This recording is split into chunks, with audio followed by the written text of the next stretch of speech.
There's a whole lot of America between San Francisco and New York City. Need for Speed, the run's greatest achievement, is the way it sometimes captures the thrill of hitting the open road and experiencing the varied beauty of the American landscape.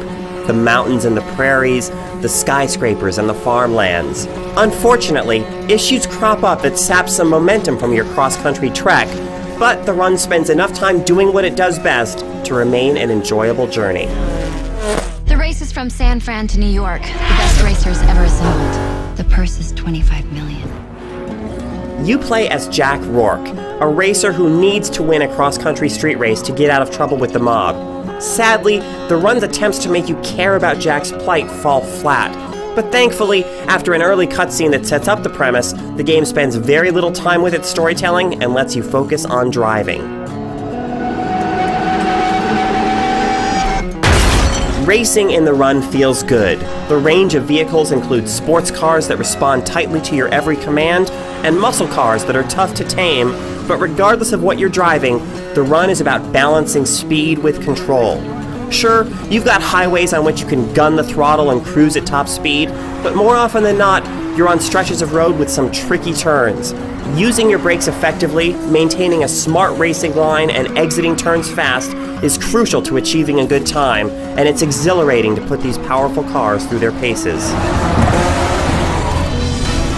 Jack's got to make the entire drive from San Francisco to New York, but of course you're only responsible for driving a few hundred miles of that journey. The run keeps the pressure on in each event by requiring you to meet one of a few objectives. Sometimes you need to pass a certain number of other racers before reaching the finish line. In other events, called battle races, you also need to pass opponents, but here you need to defeat them one at a time, being ahead of one when a timer reaches 0 and then moving on to the next. And some events are checkpoint races, just you against the clock. Unfortunately, as exciting as the racing can be, it's too often interrupted. When you wreck or go too far off the road, you're reset to the last checkpoint you passed, and these resets can take several seconds. In some places, you can go off-road without penalty. In others, even a slight deviation from the course immediately triggers a reset. These interruptions, coupled with the long load times for resets and before races, sap some of the speed from a game that's all about forward momentum. Other interruptions come in the form of the run's on-foot sequences.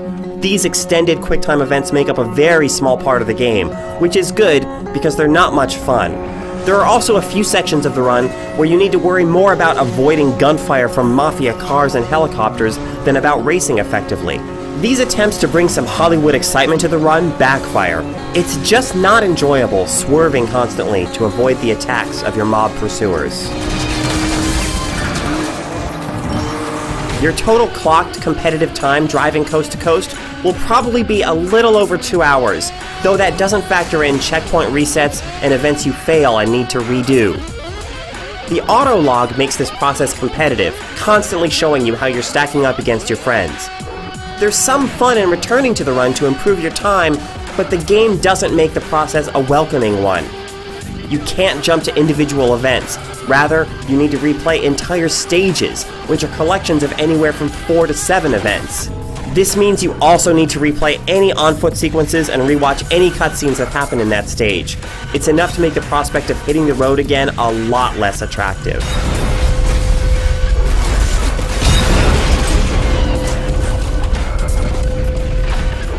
Racing online against human opponents is more exciting than revisiting the single-player experience. Online races are divided into playlists, centered around things like urban street racing and muscle car battles, so you can easily jump right into the kind of action you want.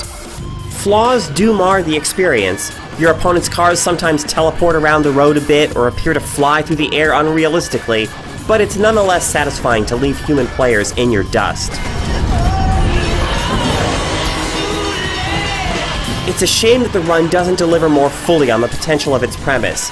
But the good moments, the moments when you put the pedal to the metal on a desert straightaway or nail a hairpin turn on a twisty mountain road, make this a road trip worth taking. Jack, you still with me? You know me better than that, Sam. Okay, final push to New York. It's time to move to the front.